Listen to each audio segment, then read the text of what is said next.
안녕하세요. 오늘도 복된 날입니다. 오늘은 창세기 11장 1절에서 9절 말씀을 살펴보겠습니다.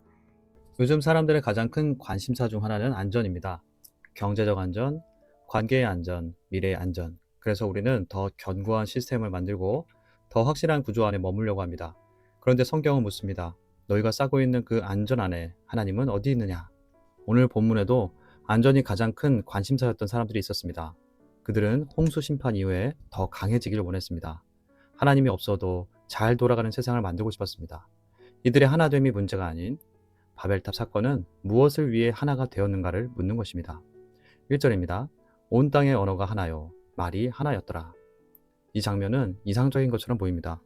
소통에 단절도 없고 오해도 없습니다. 그런데 문제는 언어가 아니라 방향입니다. 2절에서 4절 말씀입니다. 이에 그들이 동방으로 옮기다가 신할 평지를 만나 거기 거류하며 서로 말하되 자 벽돌을 만들어 견고히 굽자 하고 이에 벽돌로 돌을 대신하며 역청으로 진흙을 대신하고 또 말하되 자 성읍과 탑을 건설하여 그 탑 꼭대기를 하늘에 닿게 하여 우리 이름을 내고 온 지면에 흩어짐을 면하자 하였더니 이들은 노아의 방주가 멈춘 아라랏산을 중심으로 동방인 신할 평지 고대 바벨론 지역이며 오늘날의 이라크 쪽으로 이동합니다. 티그리스 강과 유프라데스 강 사이의 비옥한 평야입니다. 지금까지 성경에서 동방은 부정적 이미지가 강합니다. 아담과 하와가 범죄한 후 에덴 동쪽으로, 가인이 에덴 동쪽 노 땅으로, 그리고 사람들이 모인 곳이 동방입니다. 하나님 중심에서 이탈하는 것을 상징하는 것입니다. 창세기 10장에서 아버지인 노아의 수치를 퍼뜨린 함의 후손인 니므롯의 나라가 신할 땅이라는 것을 앞서서 나누었습니다. 이들은 당시 돌이 부족해서 진흙으로 벽돌을 구워 만들고 역청을 접착제로 사용해 건축했습니다. 이들은 성읍을 건설하려고 했습니다. 이들은 하나님의 창조와 홍수 심판 후의 명령인 생육하고 번성하여 땅에 충만하라 이런 말씀과 반대로 흩어지지 않으려 성읍과 탑을 쌓는 것입니다. 하나님의 말씀에 불순종하는 공동체입니다. 탑을 쌓아 하늘에 닿게 하자고 했습니다. 사람이 신의 영역을 다루겠다는 상징적인 표현입니다. 그리고 이름을 내고 흩어짐을 면하자. 정리하면 하나님 없이도 안전하고 유명해지고 통제권을 유지할 시스템을 만들자는 것입니다. 이게 바벨의 본질입니다. 그들은 하나님이 주신 하나의 언어라는 이 선물을 하나님을 대적하는 결속의 도구로 사용했습니다. 그러자 하나님이 내려오십니다. 이 표현은 풍자입니다. 5절입니다. 여호와께서 사람들이 건설하는 그 성읍과 탑을 보려고 내려오셨더라. 사람들은 하늘에 닿겠다고 길을 쓰고 쌓고 있지만 하나님은 그것을 보시려고 내려오셨습니다. 풍자며 반어적 표현입니다. 인간이 아무리 높이 쌓아도 창조주 하나님이 보시기에는 여전히 내려가서 봐야 할 정도밖에 되지 않습니다. 하나님 없이 커지는 인간의 야망이 얼마나 위험한지를 보여주는 장면입니다. 그리고 말씀하십니다. 6절과 7절입니다. 여호와께서 이르시되 이 무리가 한 족속이요 언어도 하나이므로 이같이 시작하였으니 이후로는 그 하고자 하는 일을 막을 수 없으리로다. 자 우리가 내려가서 거기서 그들의 언어를 혼잡하게 하여 그들이 서로 알아듣지 못하게 하자 하시고 이 말씀은 지금 이대로 두면 이 사람들은 하나님 없이도 뭐든지 해낼 수 있다고 착각하게 된다는 말씀입니다. 그리고 하나님은 그들의 언어를 혼잡하게 하십니다. 혼잡하게 하다는 원어 발랄은 섞다, 뒤엉키게 하다는 뜻입니다. 이 단어에서 바벨, 혼잡이라는 이름이 나옵니다. 사람들은 다시 하나님과는 상관없는 방식으로 살아갑니다. 이 장면은 그에 대한 하나님의 벌로 보입니다.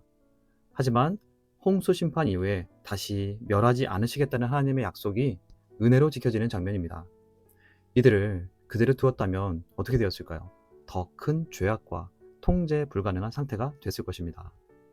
하나님은 언어를 나누고 흩으심으로써 죄의 확산을 차단하셨습니다. 인류가 온 땅으로 퍼져나가 하나님의 풍성함을 드러내게 하셨습니다. 흩으심은 심판인 동시에 인류를 보존하시려는 하나님의 은혜였습니다.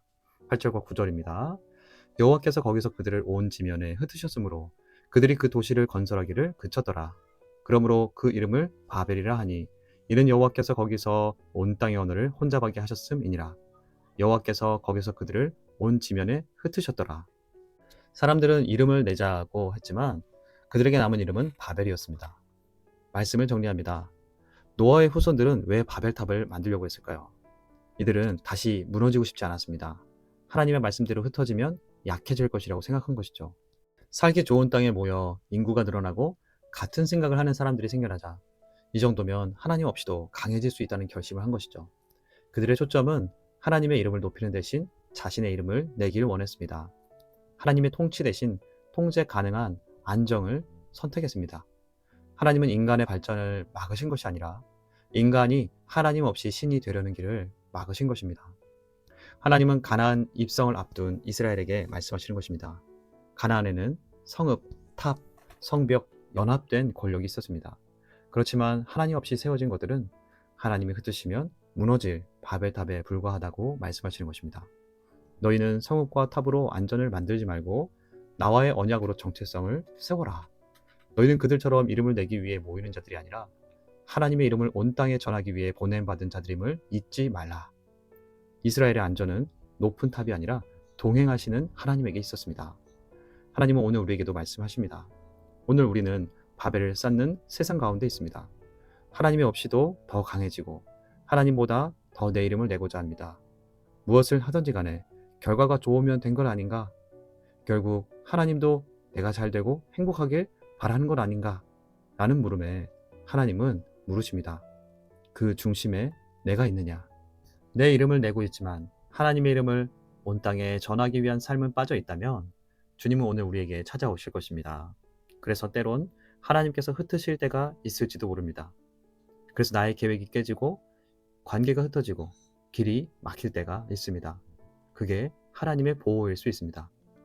무언가 꼭 잘 되고 잘 풀려야만 하나님의 복이며 은혜가 아닙니다. 결국 하나님이 함께 하는가, 하나님의 기쁨인가, 하나님의 뜻인가를 살펴보기를 축복합니다. 하나님은 나와 함께 걷자 말씀하십니다. 말씀을 기억하며 하나님 앞에 섭니다.